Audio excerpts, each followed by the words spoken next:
guerras, terremotos, pestilencias, hambre, socavones y todo lo demás está azotando al planeta de una manera increíble. Nadie puede negar, nadie puede ocultar de que estamos viviendo el último tiempo. Y las profecías bíblicas, dichas por los profetas del Señor hace miles de años, se están cumpliendo ante nuestros ojos. Lo estamos mirando cada día, cómo el mundo cada día se va acercando a ese momento final que está decretado ya por la palabra del Señor. Y aquí surge la gran pregunta que yo pienso que todos deberíamos de hacer: ¿qué vamos a hacer la iglesia? ¿Nos vamos a preocupar como todo el mundo? ¿Vamos a correr desesperados? ¿Qué vamos a hacer la iglesia? Y yo creo que ese es el mensaje que Dios nos envía hoy.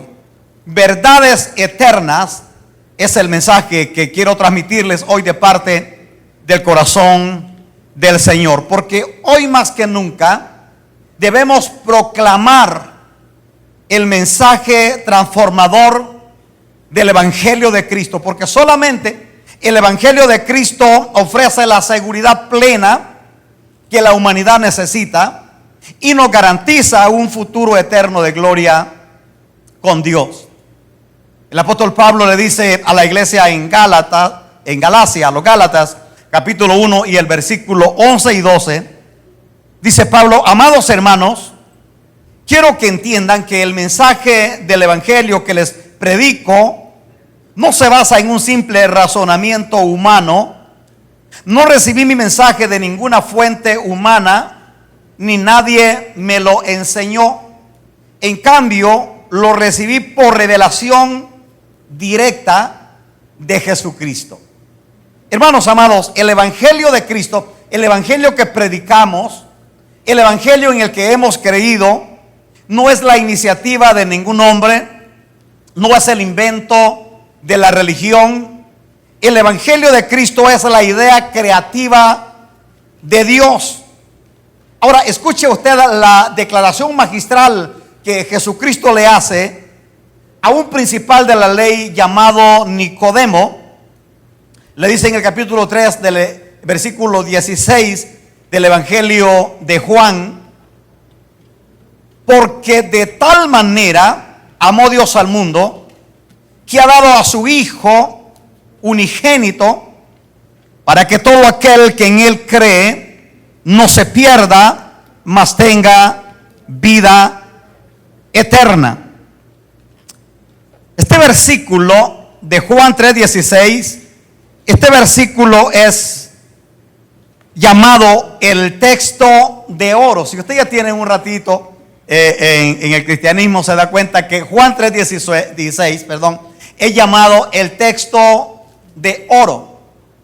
Pero la teología también le llama a este versículo el Evangelio condensado, porque este versículo afirma 7 verdades contundentes del Evangelio de Cristo que quiero, con el favor de Dios, manifestarles, dejarles saber en este día. Si quiere compartirlo en este, está bien. ¿No tiene audio? ¿Abriste el audio, mi amor? 7 verdades confirma este pasaje de Juan 3:16 acerca del Evangelio de Jesucristo. La primera verdad que confirma este pasaje acerca del Evangelio es la eternidad y la supremacía de Dios. Fíjese que inicia diciendo: porque de tal manera Dios amó al mundo. Lo primero que Juan 3:16 establece es que hay un ser supremo por encima de todo, que gobierna todo con su poder, con su supremacía, y que Él tiene control total de todo lo que pasa en el universo. Yo no sé si a usted le da un sentido de seguridad, de alegría el saber que hay un Dios todopoderoso, que no es un mito, que no es una idea de la religión, sino que es un Dios poderoso que te sostiene a ti, que me sostiene a mí, que sostiene el universo a pesar de lo que pueda estar pasando. A Moisés el Señor se le reveló como el gran yo soy, el eterno, el que no tiene principio y el que no tiene fin.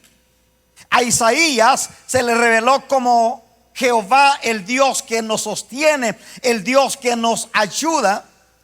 Mire, en Isaías 41:13 dice el Señor: porque yo soy Jehová tu Dios, quien te sostiene de tu mano derecha, y te dice: no temas, porque yo te ayudo.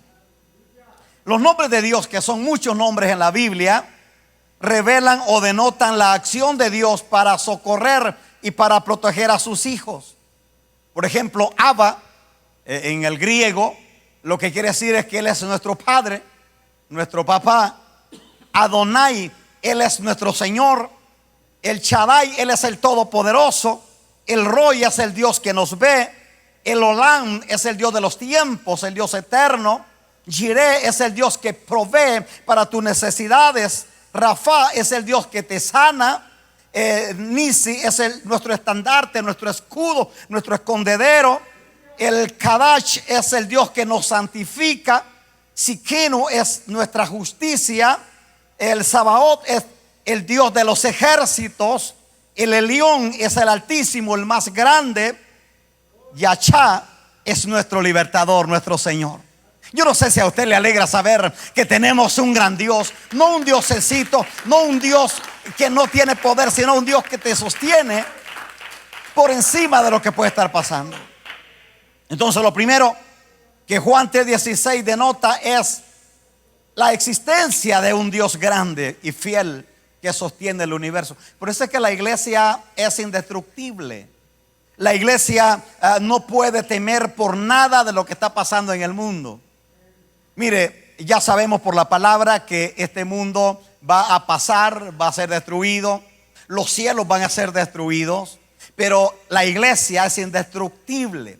Jesucristo dijo que Él fundó la iglesia y que ni las puertas del infierno prevalecen en contra de la iglesia. Así que usted y yo debemos estar quietos, reposantes, seguros de que nuestra vida está en las manos de Dios. La segunda verdad que Juan 3:16 reafirma es que ese Dios grande, ese Dios eterno, nos ama incondicionalmente. Mírenme acá, por favor. ¿Usted anda buscando a alguien que lo ame así como usted es? Ahí está Dios. Sí, porque a veces decimos, tiene que amarme así como yo soy. Dios, ahí está. No ande batallando mucho. Él nos ama incondicionalmente. Oiga lo que le voy a decir. Usted no tiene que hacer absolutamente nada para que Dios lo ame. Él te ama cuando te portas bien y te sigue amando cuando te portas mal. Él te ama cuando lo adoras y también te ama cuando eres indiferente. Él te ama cuando te acercas a Él con el corazón de un hijo, pero también te ama cuando te alejas. Él te ama cuando lo aceptas como Señor y Salvador, y también te sigue amando cuando lo rechazas. Y usted dice, pastor, no, wait a minute. Yo pensé que el Señor no amaba a todos esos ingratos que andan ahí haciendo. Mire, hace poco un grupo de imbéciles, ¿verdad? Que es la única palabra en el griego que se me ocurre. Decretaron un día para reunir gente de todo el mundo y levantarle el dedo de en medio a Dios para insultarlo, para insultar a la iglesia. O sea, uno puede pensar, Señor, ¿vas a gastar tu amor en estos locos? Dios nos ama incondicionalmente. Le digo algo, si Dios dejara de amarnos a nosotros cuando nos portamos mal, usted y yo ya no mereciéramos el amor de Dios. Dios nos amó aún desde antes que usted y yo naciéramos. Dios nos amó desde la eternidad. Dice, de tal manera, así comienza Jesús en Juan 3:16, de tal manera amó Dios al mundo. Ahora pregunto, ¿de qué manera? Ese es el mensaje.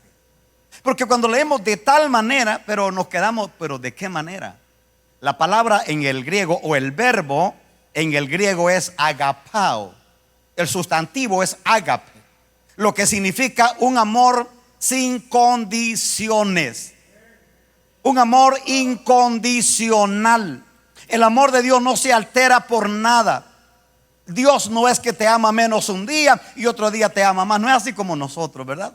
Porque nosotros los humanos, vayamos siendo honestos este día, nosotros los humanos amamos de acuerdo a cómo pinta el día, ¿verdad? Mi abuela le decía a mi abuelo, si me miras que ando el delantal por un lado, no me hables porque es que amanecí con la luna. y el pobre anciano tenía que ver por dónde andaba el delantal para saludarla, porque si no la señora andaba insoportable. Los humanos así somos. Si me amas, te amo. Si me das, te doy. Si te portas bien, pues me voy a portar bien también. Y como dicen las esposas americanas, no money, no honey. Oh, you better believe it. Pero Dios no es así. Dios te ama y punto. Ahora mire, la máxima expresión de Dios es Cristo en la cruz. Usted se va a dar cuenta qué gran Dios tenemos. Usted y yo ni habíamos, mire, ni nuestros padres habían nacido, ni nuestros abuelos habían nacido cuando Dios ya nos amó. Él nos amó desde la eternidad. Entonces, Él manifestó de una manera máxima, contundente, su amor allí en la cruz. El apóstol Pablo le dice a los Romanos capítulo 5 versículo 8 que Dios demostró su gran amor por nosotros al enviar a Jesucristo a morir por nosotros, aunque nosotros todavía éramos pecadores, aunque andábamos mal. Así, rapidito, no se me vaya a alargar demasiado, pero retrocede un poquito su mente de a dónde el Señor lo sacó a usted. Yo no sé de dónde lo rescató el Señor a usted, pero yo sé de dónde me rescató a mí. Y cuando yo miro hacia atrás, me doy cuenta que yo no merecía el amor de Dios. Lo que merecía el juicio, lo que merecía el castigo.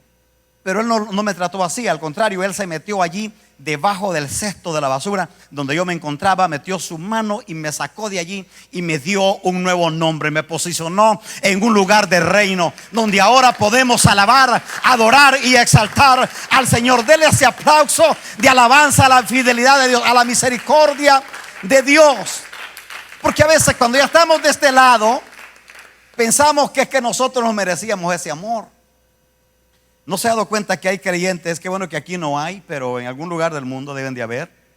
Hay creyentes que cuando el Señor lo trae, lo cambia, lo higieniza y lo santifica, lo perfecciona, de repente se pone en la puerta y no quiere dejar entrar a los otros que quieren entrar. No, ese no puede entrar porque ese, mira, no viene vestido como yo. Ese no puede entrar porque ese viene de esta manera. No, mire, hermano, todos venimos a este hospital arrastrados. Todos venimos andrajosos, hablando en términos figurados. Todos venimos destituidos de la gloria de Dios, pero ese mismo Dios que nos abrió los brazos a nosotros, Él le va a abrir los brazos a cada persona que quiera venir a su reino. Ese es el Dios que tenemos. Entonces la segunda verdad que denota Juan 3:16 es que este gran Dios, a pesar que es un Dios santo, un Dios bueno, nos ama incondicionalmente. ¡Wow!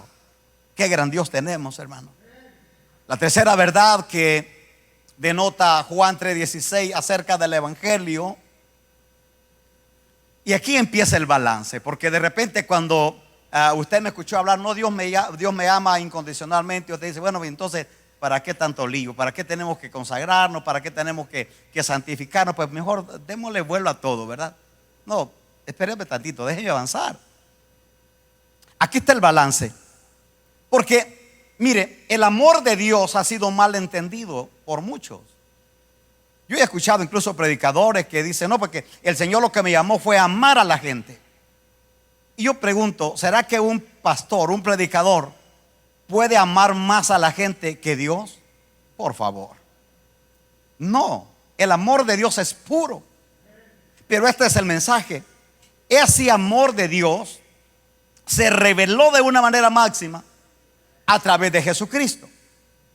Entonces ahora viene el balance, que es el que no debemos de perder en nuestra vida cristiana.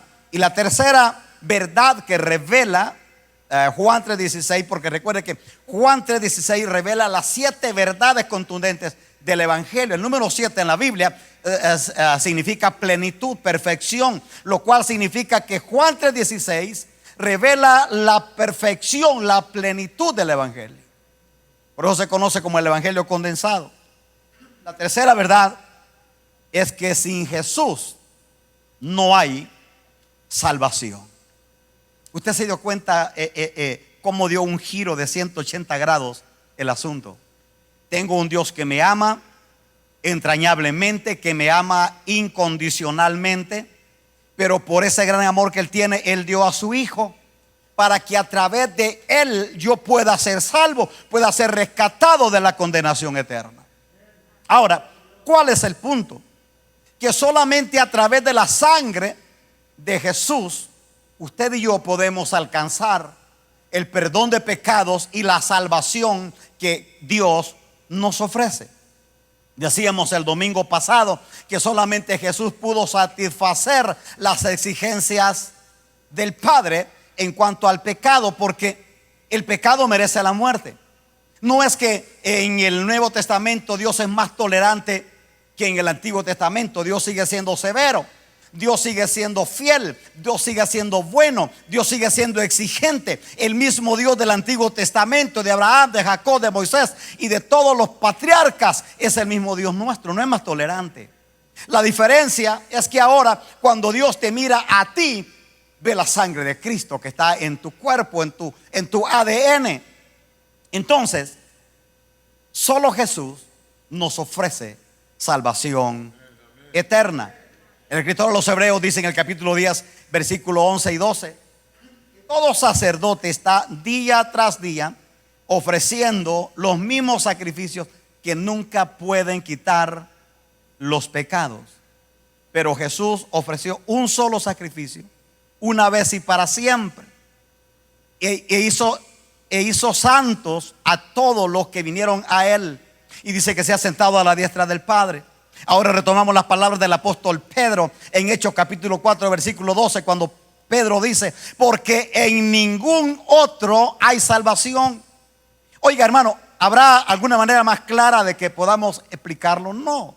Porque en ningún otro hay salvación, porque no hay otro nombre dado a los hombres debajo de los cielos en el que podamos ser salvos.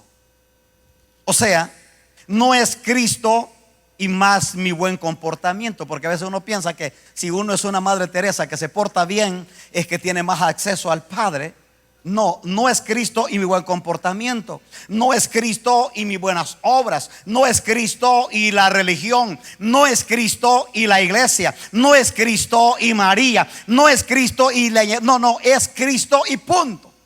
El apóstol Pablo le dice a Timoteo, segunda carta a Timoteo, capítulo 2, versículo 5: porque hay un solo Dios y un solo mediador entre Dios y los hombres, Jesucristo hombre. O sea, no hay otro mediador, ni siquiera otra mediadora, sino Jesucristo es el único mediador entre Dios y el hombre. Entonces la tercera verdad que Juan 3:16 revela o afirma es que Jesús es el único medio.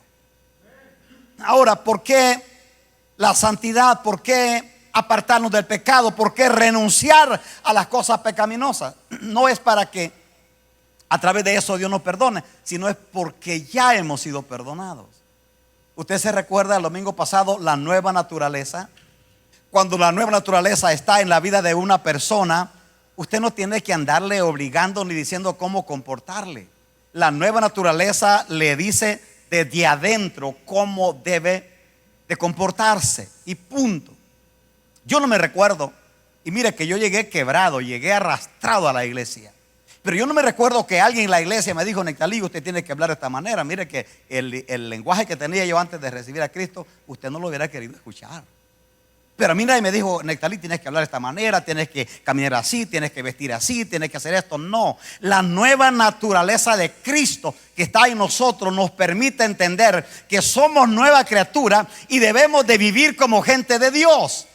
Ese es el mensaje claro del evangelio. Entonces, la tercera verdad que revela Juan 3:16 es que solamente a través de Jesús es que tenemos salvación eterna. La cuarta verdad que revela Juan 3:16 es que el pecado produce muerte. Y aquí usted se va a dar cuenta que este es donde el diablo le está dando un gancho al hígado, al mundo, pero también a la iglesia. ¿Por qué la iglesia? Porque hay una gran cantidad de creyentes que piensan que la salvación tiene que ver nomás con levantar las manos, con cantar los coritos, con congregarse en un lugar, y de lunes a viernes vivimos como el diablo, pero el domingo queremos gloria a Dios y aleluya. Así no es la vida cristiana. Entonces, la cuarta verdad que señala Juan 3:16 es que el pecado produce muerte. Pablo le dice a los Romanos capítulo 6 versículo 23: la paga del pecado es muerte. Pero el regalo de Dios es vida eterna en Cristo Jesús. Mire que ahora el pecado se ha higienizado. Ahora el pecado se le llama de diferentes maneras, bastante higiénico, ¿verdad? Por ejemplo, la borrachera, ¿cómo se le llama hoy? Socializar. No, con unas 2 chelitas por ahí para socializar con el compadre, con los amigos. No, usted es un borracho. La homosexualidad, ¿cómo se llama hoy? Libertad de elección. Se oye más sexy, ¿verdad? Se oye como más higiénico. El chismear, ¿cómo se llama hoy? Es que es muy comunicativo. Es más higiénico, ¿verdad? Y alguien dice: no, es que el hermano o la hermana le gusta mucho el tráfico de información. No, chismoso es que es. Entonces, lo que pasa es que el pecado se ha higienizado y lo mencionamos, lo señalamos de alguna manera higiénica, donde, que no se vaya a ofender a la persona. Mire, Dios le sigue llamando pecado. Ese Dios que nos ama entrañablemente, incondicionalmente, ese Dios que se encarnó en el vientre de una virgen llamada María y vino a nacer de la manera más humilde y murió de la manera más cruel, ese Dios eterno que nos ama entrañablemente, Él le sigue llamando pecado al pecado. Esto es increíble que en las últimas décadas ya incluso los predicadores tienen miedo de llamarle pecado al pecado, porque que no se vaya a enojar el hermano Pánfilo, porque vaya a pensar que lo estoy señalando. El pecado es pecado. Mire, 1 Corintios capítulo 6, como mire que se puso triste, mejor le vamos a cambiar la parte que le va a gustar aquí, pues. 1 Corintios capítulo 6 y el versículo 9 y 10. Oiga cómo le llama Dios al pecado. Dice: ¿no saben ustedes que los injustos no heredarán el reino de Dios? Es una pregunta. Pregunta aquí el apóstol, dice: ¿no saben ustedes que los injustos no heredarán el reino de Dios? No se equivoquen. Dice: ni los fornicarios, ni los idólatras, ni los adúlteros, ni los afeminados, ni los que se echan con varones, ni los ladrones, ni los avaros, ni los borrachos, ni los maldicientes, ni los estafadores heredarán el reino de Dios. Dios le sigue llamando pecado al pecado. Entonces, el que Dios nos ame incondicionalmente no es una licencia para vivir pecando o practicando el pecado, porque la clave aquí es entre practicar. La Biblia, el apóstol Pedro en su primera carta capítulo 3 versículo 8 dice que el que practica el pecado, Juan, primera de Juan capítulo 3 dice que el que practica el pecado es del diablo, Pero en el capítulo 2 y el versículo 2 dice que el que comete pecado tiene abogado en el cielo, a Jesucristo el justo. Entonces, las dos palabras en discusión aquí es cometer y practicar. Cometer es cuando de repente usted no está pensando en pecar y va caminando por la calle y de repente mira pasar a una dama con muy poquita ropa, que a lo mejor le faltó tela o le sobró pierna, ¿verdad? Y usted dice, oh my God, y se queda mirándolo. Allí usted puede pecar intencionalmente, pero también pecamos pensando, mirando, oyendo cosas que no deberíamos de oír. Entonces cometer pecado es aquello que tú no lo estás planeando, no lo estás pensando, pero de repente caíste y pecaste. Entonces dice el apóstol Juan, tenemos un abogado en el cielo, a Jesucristo el justo. Pero el que practique el pecado, practicar es un deporte, así como cuando usted va a jugar, ¿verdad? A algún deporte o va al gimnasio o yo no sé qué deporte tenga usted, pero practicar es algo que usted lo hace, lo planifica, lo tiene en su horario, a tales horas, tal día voy a hacer esto. Eso es practicar. Entonces el que practique el pecado, dice el apóstol Juan, es del diablo. Aquel que lo planifica y dice, mira, se fue el vecino y la vecina quedó sola y no quiero que se vaya, que vaya al cucuy y la asuste, ¿verdad? Va a ver que darle compañía. Eso es practicar el pecado, es planificar el pecado, ¿verdad? Entonces, aquí dice la cuarta verdad que revela Juan 3:16 es que el pecado produce la muerte. Lo triste es que el mundo ahora le llama libertad al pecado. Y usted se va a dar cuenta que la gente, como dice el profeta Isaías, le llama dulce a lo amargo y le llama amargo a lo dulce. A nosotros nos dice que estamos anticuados, que somos raros, que ya no tenemos vida social, porque ya no hacemos todas las cosas que el mundo hace, porque ellos se están divirtiendo, se están gozando. Pero lo que ellos no saben es que ese estilo de vida lo lleva a un destino eterno de muerte sin Cristo y sin Dios. Entonces, bien importante entender que el pecado es lo que hace. Mire, déjenme, le digo esto, qué bueno que me acordé. La gente se va a ir al infierno no porque Dios dejó de amarla, sino que se va a ir al infierno con todo y ese gran amor de Dios. Y usted dice, no puede ser. Pongámoslo de esta manera. Usted que es padre y que es madre, usted va a estar de acuerdo conmigo que si usted tiene un hijo, ¿cuántos tienen hijos? Pues, pienso que todos aquí tenemos hijos, ¿verdad? Unos hasta nietos. ¿Cuánto se quiere un hijo? Hermano, usted daría la vida por sus hijos.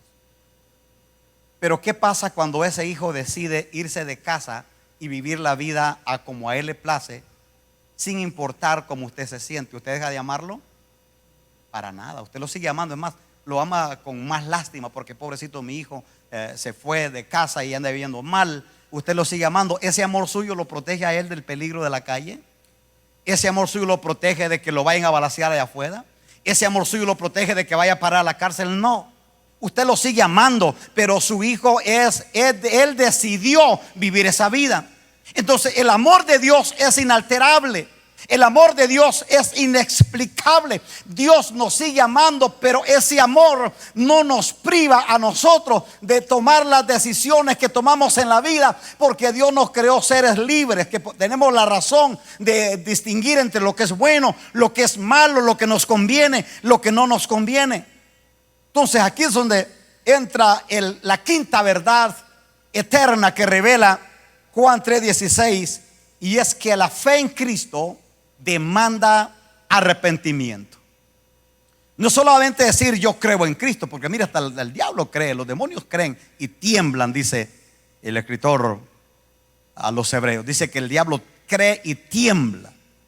¿Sabe quién cree más en Dios? El diablo. El diablo cree en Dios y el diablo sabe de que se le acerca su final, su día, cuando él va a morir allí en el lago de fuego eternamente y para siempre. Pero esa creencia que él tiene en Dios no lo deja de ser diablo. Entonces la fe, quinta verdad que revela Juan 3:16, es que la fe demanda arrepentimiento. ¿Qué es arrepentimiento? Esa es la gran pregunta, ¿verdad? Arrepentimiento no es llorar. Mire, si fuera a llorar, nosotros somos tremendos para llorar, ¿que no? A alguien aquí le gusta llorar. No le dé vergüenza, a mí también me gusta llorar. Arrepentimiento no es llorar. Arrepentimiento no es que nos agarre la temblorina y caigamos al piso, no. Arrepentimiento no es una religión. Se lo voy a decir de la manera más sencilla posible. Arrepentimiento es un cambio de dirección. Arrepentimiento es que yo voy caminando hacia acá, este lugar, pero ese lugar es un lugar de muerte, un lugar de ruina, un lugar de pecado, un lugar de destrucción. Y de repente conozco a Cristo, me salva, pongo la fe en Él y me arrepiento. Esto es arrepentimiento. Dar un giro de 180 grados y cambiar de dirección hacia un destino de vida, de gozo, de esperanza con Cristo. Ese es arrepentimiento. Arrepentimiento es que íbamos camino hacia a la perdición eterna, pero Cristo nos alcanzó y ahora cambiamos de dirección y vamos hacia el lugar donde Dios quiere bendecirnos, donde Dios quiere que vivamos con Él la eternidad. Eso es arrepentimiento. Tan sencillo como así. Arrepentimiento no es que usted cumpla todas las leyes, ¿sabes? Las normas a vida, que mire que tiene que hacer esto, que tiene que hacer lo otro. Los fariseos hacían eso. El Señor les dio 10 mandamientos a los fariseos y estos ingratos le sumaron 612, por si acaso, ¿verdad? Estos tenían reglas para todo, hermano. Tenían reglas para comer, tenían reglas para vestir, tenían reglas para sentarse, tenían reglas para todo, tenían reglas. Wow. Pero no les sirvió de nada. Arrepentimiento no es cumplir reglas. Arrepentimiento es dar un giro de 180 grados y cambiar de dirección a la dirección correcta donde Dios quiere que estemos. Dice Hechos 3:19: ahora pues arrepiéntanse de sus pecados y vuélvanse a Dios para que sus pecados sean borrados. Arrepentimiento, no se le olvide esto, por favor. Arrepentimiento es cambio de dirección, cambio de vida. La sexta verdad que revela o que reafirma Juan 3:16 es que Dios no condena a nadie. Gracias por el entusiasmo que tiene, porque me está animando a predicar. Lo miro bien entusiasmado. Yo pensé que usted, si yo estuviera ahí del lado de usted, yo hubiera dicho por lo menos un gloria a Dios, aleluya. Porque mire, Dios no condena a nadie. O yo no sé si lo asusté o lo alegré, porque dice, what, y entonces, what is that deal? Oiga esto, el infierno es real. El infierno no es un mito, no es un invento de la religión. El infierno es real, pero el infierno no fue creado para los seres humanos. Eso quiero que usted se lo meta ahí en el corazón. Grábeselo en su mente. El infierno no fue creado para los seres humanos. Dios creó el infierno para Satanás y sus demonios. Ahora, pregunto, ¿por qué entonces los humanos van a ir al infierno? ¿Por qué algunas personas van a ir al infierno? ¿O ya están en el infierno? El otro día escuché a alguien que dijo por ahí que ya se llenó el infierno. Oh, qué bueno, dijeron algunos, gloria a Dios, ya no quepo yo. No es cierto. El infierno es extremadamente grande, ¿verdad? Pero ¿por qué los seres humanos van al infierno? Esa es la gran pregunta. Dios no creó el infierno para los seres humanos, lo creó para Satanás y para sus demonios. ¿Por qué entonces los seres humanos van al infierno? Porque ellos voluntariamente aceptaron ir al infierno. Ese es el mensaje. Ahí en Juan capítulo 3, el mismo capítulo del inicio, pero el versículo 17 dice, porque no envió Dios, y mire que esto Jesús lo dijo, no lo dijo un apóstol, no lo dijo un predicador, lo dijo Jesús. Jesús dice, porque no envió Dios a su Hijo al mundo para condenar al mundo, sino para que el mundo sea salvo por él. Ahora, versículo 18, el que en él cree, aquí está la médula del mensaje que les quiero transmitir. Porque el que en él cree, o sea, el que cree en Jesús, dice, ya no será condenado. El que en él cree no será condenado. Pero aquí está el gran pero que hace la diferencia. Pero el que no cree en Jesús, el que lo rechaza, ya ha sido condenado porque no ha creído en el nombre del unigénito Hijo de Dios. ¿Se recuerdan ustedes que el domingo pasado les estaba hablando que la sangre de Jesús es la única sangre que no tiene la naturaleza pecaminosa adámica? Porque Jesús no fue concebido por obra de hombre, sino que fue obra del Espíritu Santo. Entonces Jesús no heredó no heredó la naturaleza pecaminosa. Por tanto, es la única sangre en el universo que pudo satisfacer las exigencias de Dios acerca del pecado. Entonces la sangre de Cristo es la única que nos puede librar. No nos puede librar Buda, no nos puede librar Mahoma, no nos puede librar María, no nos puede librar ninguno de los apóstoles. Solamente la sangre de Jesús, porque es la única sangre pura que pudo satisfacer todas las exigencias de Dios en cuanto al pecado. Pero el versículo 19 del capítulo 3 de Juan es punta de lanza en lo que estamos hablando aquí. Mire lo que dice Juan 3:19. Y esta es la condenación, reafirmando lo que le acabo de decir. Y esta es la condenación, que la luz vino al mundo, pero los hombres amaron más las tinieblas que la luz. Entonces, cada persona que va a ir al infierno, va a ir al infierno con todo y que Dios lo ama incondicionalmente. Porque cuando se trata de la salvación, Dios por su gran amor puso el medio. Porque carne ni sangre, dice la Biblia, que no pueden heredar el reino de Dios. Entonces Dios puso el medio, puso a Jesús. Como cuando tú le dices a un hijo: mi hijo, te amo mucho, pero esto es lo que quiero que hagas. ¿Lo haces o no lo haces? Me recuerdo cuando mi padre nunca me castigó a mí. Me castigaba con palabras nomás, no groseras, sino con consejos. Pero sus palabras de mi padre me hacían llorar más que los chancletazos de mi madre. Pero me acuerdo cuando mi madre me castigaba, ella lloraba, yo no lloraba, ella lloraba. Ella lloraba castigándome porque me decía: me está doliendo más a mí castigarte, pero te tengo que castigar porque quiero que te des cuenta que lo que acabas de hacer no está bien. Y te amo, me decía, te amo mucho, pero tengo que castigarte. Y yo le decía en mi inocencia: pues no me ames tanto, ¿verdad? Hágame un poquito menos para que no me castigues, porque como me amas mucho me castigas.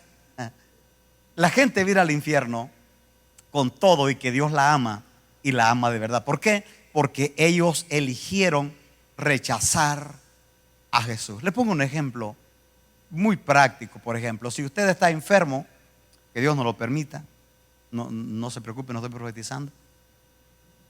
Y usted está enfermo y usted sabe que hay una medicina que le puede ayudar para esa enfermedad, y se la dan, pero usted dice: no me la voy a tomar, no me gusta.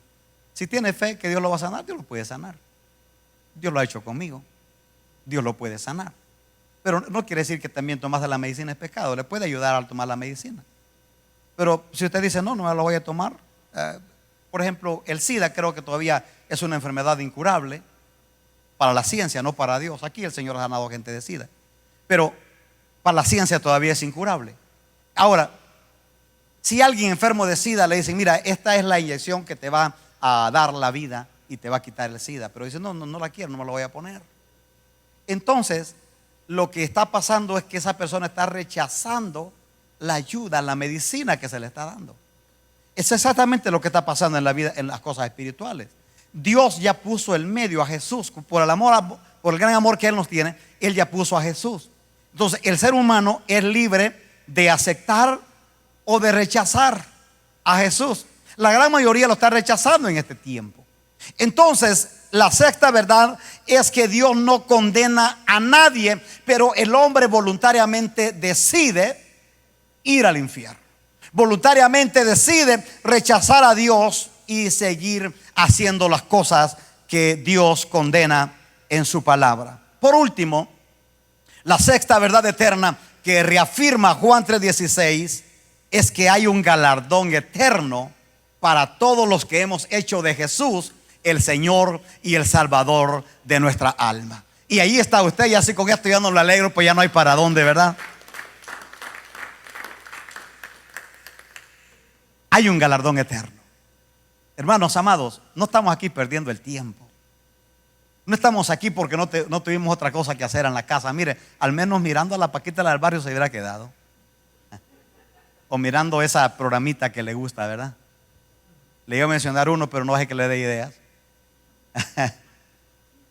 Estamos aquí porque hemos entendido de que tenemos un Dios bueno, que nos ama de verdad, y que hay un galardón eterno que Él tiene preparado para usted que me está mirando ahí. Hay un galardón eterno preparado para todos aquellos que le aman y que han hecho de Jesús el Señor y el Salvador personal de su alma.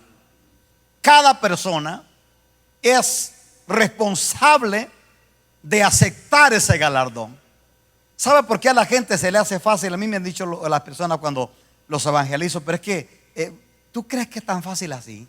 Es tan fácil nomás decir recibo a Cristo y ya voy a la iglesia y ya soy salvo. Sí, así de fácil, porque la gente piensa que tiene que pagar, que tiene que caminar de rodillas un cierto espacio para ser perdonado, que tiene que golpearse, que tiene que sufrir, que tiene que amar una serie de cosas. Mire, a la gente se le hace difícil la salvación porque es fácil.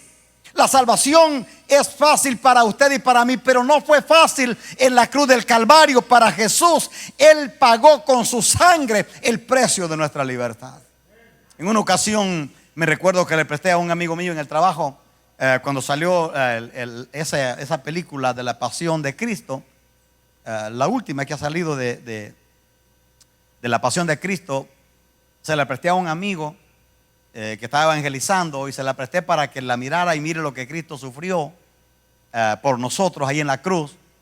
Se la di el jueves y ya para el lunes me la trajo de regreso.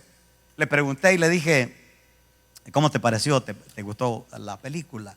Uy, estuvo bien padre. De que entró empezaron a darle, a golpearlo y lo tiraban para allá, y aquel pensaba que era una película de Rambo la que le había prestado. Está loco. Le dije, es la Pasión de Cristo. O sea, no se trata que te ibas a divertir. Me dijo, no, mis chamacos estaban acabados de la pena. ¡Ay, dale! Porque lo tiraban. La gente piensa que esto es nomás una historia barata como todas las historias. No, esta es la historia del Calvario, el corazón de Dios desbordado de amor, dándonos a su Hijo único, lo más preciado que Él tenía, para que usted y yo podamos disfrutar en este día la gracia que estamos disfrutando, pero la vida eterna con Él también. Entonces hay un galardón para cada persona que ha hecho de Jesús el Señor y el Salvador personal de su alma. ¿Por qué personal? Porque Jesús es el Salvador de todo el mundo, pero es personal nomás de aquellos que lo reciben. Estas son las verdades eternas del Evangelio.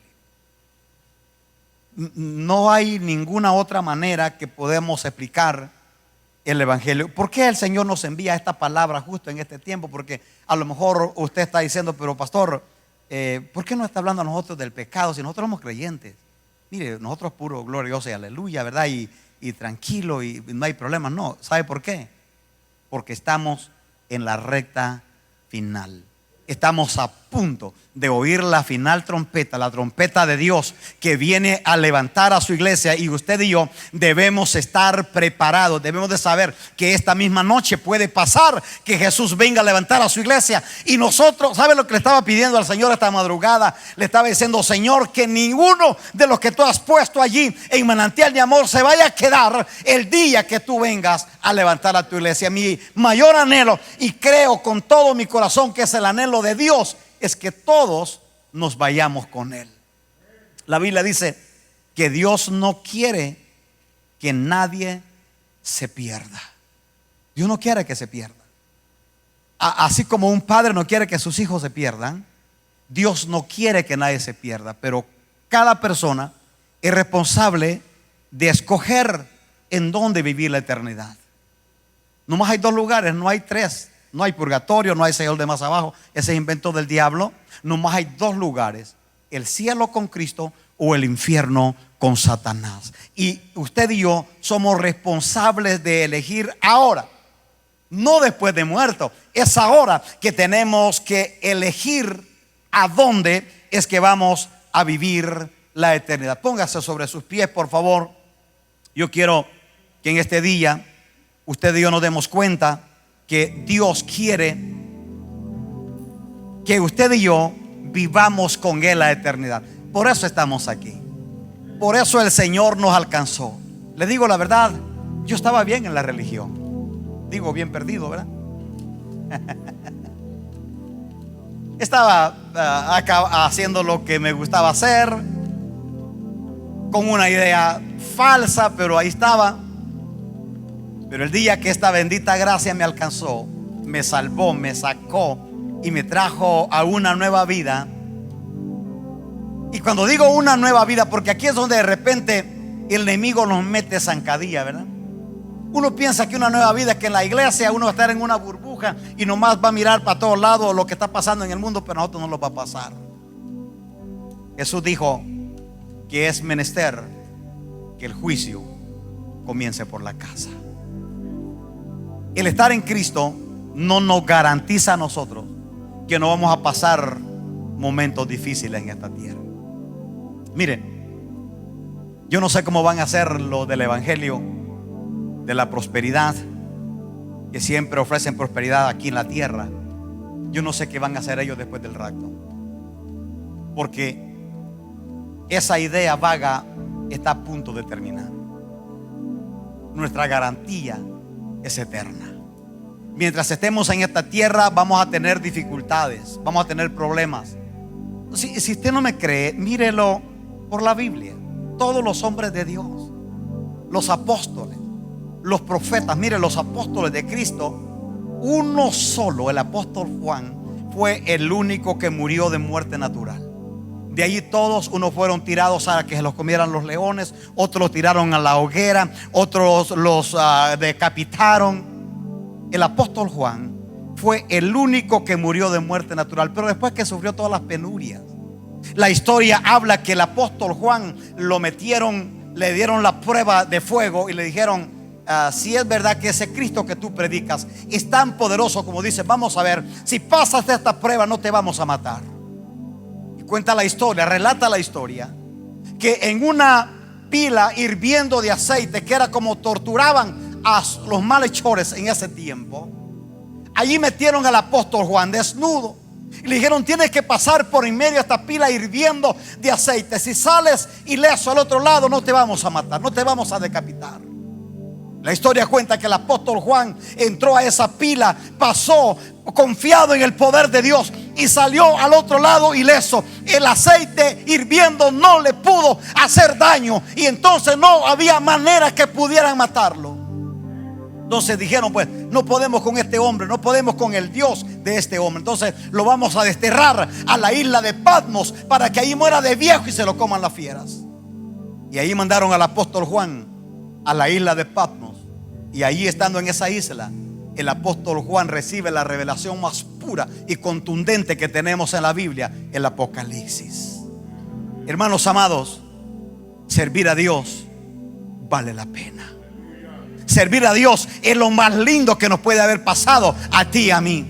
Haber sido alcanzados por Dios y que Él nos haya cambiado la vida, que nos perdonó nuestros pecados, que nos dio una nueva manera de vivir, es lo más hermoso que nos ha pasado en la vida. Yo no lo cambiaría por nada, no lo cambiaría por ninguna oferta barata del mundo, porque esto es lo glorioso y lo eterno que usted y yo tenemos. Lo único que tenemos garantizado. Nada tenemos garantizado en esta tierra. Yo quiero que cierres tus ojos un momentito y quiero que le pidas al Padre, en el nombre de Jesús, en este día. Pídele al Padre que en este día Él te permita conocer a fondo en tu corazón estas verdades eternas del Evangelio, para que nadie nos vaya a engañar con ofertas baratas de esta tierra. ¿Para qué vamos a andar batallando, preocupando, siguiendo las cosas temporales si estamos a punto de irnos de esta tierra?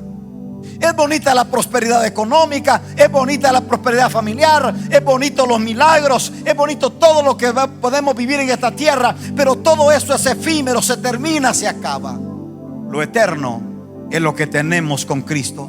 Padre, gracias. Gracias por tu palabra. Gracias por tu misericordia.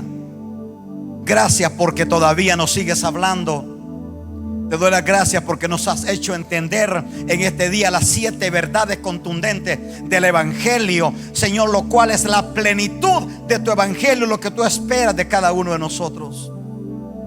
Ayúdanos hoy y permítenos conocerte de una manera personal, y que cada día podamos acercar nuestro corazón al tuyo. Pídele al Espíritu Santo, mi querido hermano, que Él te bendiga, que Él te ayude en este día, para que nuestros corazones estén afirmados en Él.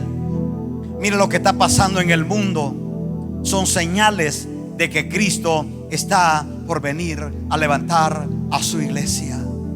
Tú y yo tenemos que estar preparados. Mientras la iglesia aquí me ayuda a orar, yo quiero agradecer a nuestros amigos que amablemente están ahí escuchándonos en su hogar, en cualquier lugar del mundo que estén. Quiero invitarles también en este día, mi amigo querido, usted que está allí escuchándome hoy, quiero invitarle en el nombre de Jesús para que usted se abrace de esta gracia.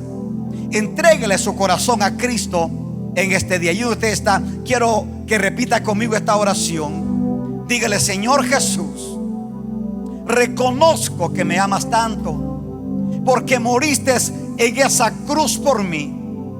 Ahora entiendo que me amas entrañablemente, pero que necesito hacer mi parte y es recibirte como Señor de mi alma. Aquí está mi corazón, te lo entrego.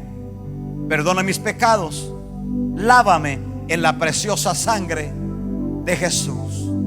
Te quiero servir y te quiero amar el resto de mi vida, en el nombre de Jesús. Mi amigo querido, déjame orar por ti. Padre, gracias por esos amigos, por esas vidas que se entregaron a ti en esta hora.